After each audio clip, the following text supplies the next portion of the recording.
Assalamualaikum warahmatullahi wabarakatuh. Apa khabar semua kepada anak murid Ustaz tahun 5? Okey, hari ini kita nak kembali semula kepada pembelajaran Al-Quran. Macam biasalah, setiap hari akan ada pembelajaran Al-Quran. Jadi hari ini kita nak sambung pada surah Al-Furqan, iaitu pada muka surat 194 dan 195.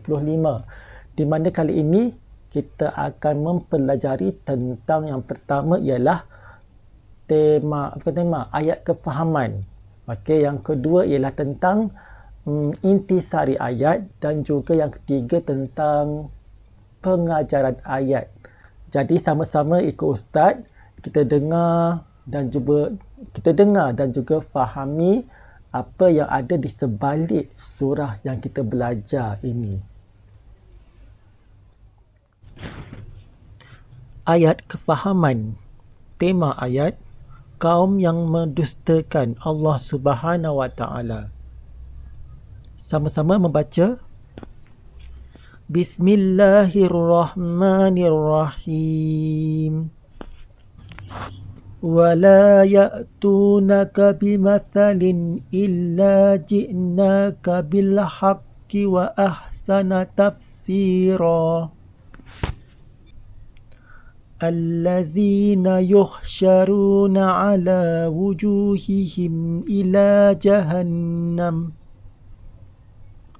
أولئك شر مكانا وأضل سبيلا ولقد آتينا موسى الكتاب وجعلنا معه أخاه هارون وزيرا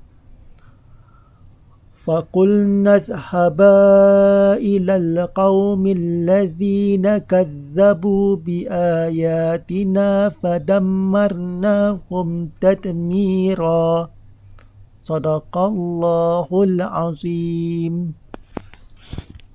Baiklah, sedikit penjelasan mengenai ayat 33 hingga 36 ya. Di mana menerusi ayat ini Nabi Muhammad telah menyampaikan ajaran Islam melalui Al-Quran.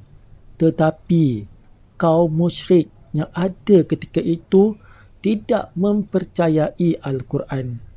Jadi kaum musyrik ini akan mengemukakan soalan-soalan yang pelik-pelik tentang Al-Quran yang bertujuan untuk menjatuhkan Nabi Muhammad. Tetapi Allah sudah datangkan jawapan-jawapan yang benar dan tepat untuk menjawab segala persoalan dan penjelasan yang paling baik. Malah Allah pun memberi peringatan kepada orang kafir ini tentang nasib yang akan menimpa mereka di akhirat kelak. Di mana kalau tengok pada ayat ini, alladzina yuhsyaruna ala wujuhihim, wajah-wajah mereka, ila jahannam, ke neraka jahannam. Maksudnya orang-orang kafir ini di akhirat kelak akan dikumpulkan dan akan diseret wajah mereka ke neraka jahannam. Selain itu ya anak murid, ayat ini juga ada menceritakan tentang kisah Nabi Musa yang diberikan oleh Allah Subhanahu wa taala kitab Taurat untuk berdakwah kepada Fir'aun dan juga kaum-kaumnya. Fir'aun ini bukan saja tidak mengikut ajaran Islam, malah dia mengaku dirinya adalah Tuhan. Di saat Fir'aun meminta daripada Nabi Musa memperlihatkan bukti jika benar Nabi Musa merupakan utusan dari Allah, maka Nabi Musa pun melemparkan tongkatnya. Dan secara tiba-tiba tongkat berubah menjadi ular yang besar. Namun walaupun bukti telah diperlihatkan, Fir'aun tetap tidak mempercayai, malah menyatakan bahawa Nabi Musa adalah seorang tukang sihir. Selain itu, ada juga mukjizat Nabi Musa membelah lautan dalam Al-Quran surah Taha ayat 77 dan 78. Allah Subhanahu Wa Taala berfirman, cara Nabi Musa dalam membelah lautan demi menyelamatkan diri.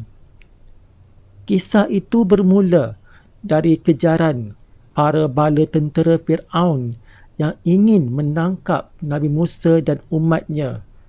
Namun, saat mencari jalan pergi, mereka terjebak di hujung perbatasan dengan laut sehingga tak ada jalan keluar kecuali melewati laut. Akhirnya, Nabi Musa memukul tongkat tersebut ke tanah hingga membelah lautan. Nabi Musa dan pengikutnya pun berjalan di tengah-tengah laut yang terbelah tersebut. Para pasukan Fir'aun pun mengikuti Nabi Musa dari belakang. Namun mereka telah ditenggelamkan oleh Allah.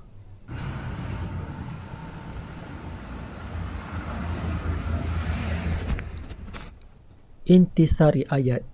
Yang pertama, ahli neraka Jahannam akan menerima siksaan yang sangat pedih. Yang kedua, Allah Subhanahu Wa Taala telah memberikan kepada Nabi Musa alaihi salam sebuah kitab Taurat. 3. Allah Subhanahu Wa Taala memerintahkan kepada Nabi Musa alaihi salam dan Nabi Harun alaihi salam menemui kaum yang mendustakan ayat Allah Subhanahu Wa Taala. Pengajaran ayat. Yang pertama, umat Islam diseru bersungguh-sungguh menegakkan kebenaran Islam. Kedua, jauhilah perbuatan syirik dan menderhakai Allah Subhanahu Wa Taala. Okey, sebelum kita nak mengakhiri pengajaran kita pada hari ini, ada tiga perkara yang Ustaz nak bagi tahu. Yang pertama, kita hendaklah belajar cara untuk menyesuaikan diri dengan keadaan semasa. Dalam keadaan begini, inilah cara yang paling sesuai untuk kita belajar, yang paling selamat untuk kita belajar, maka kita kena teruskan belajar. Okey. Yang kedua, keselamatan kita lah. Okey, kesihatan kita, hand sanitizer tangan kita, okey, pakai mask, dan bila nak keluar tu bila waktu yang tertentu saja. Bila kalau tak ada perkara-perkara yang penting, tak payah keluar rumah lah. Okey. Dan seterusnya ialah kesihatan mental kita. Bukan mental kita je tau, mental ahli keluarga kita. Okey. Kalau nampak mak, ayah ke macam letih ke apa ke kan, cubalah picit-picit ayah ke, cuba tolong mak ke kan, bagi tahu mungkin kita boleh bantu apa-apa yang patut.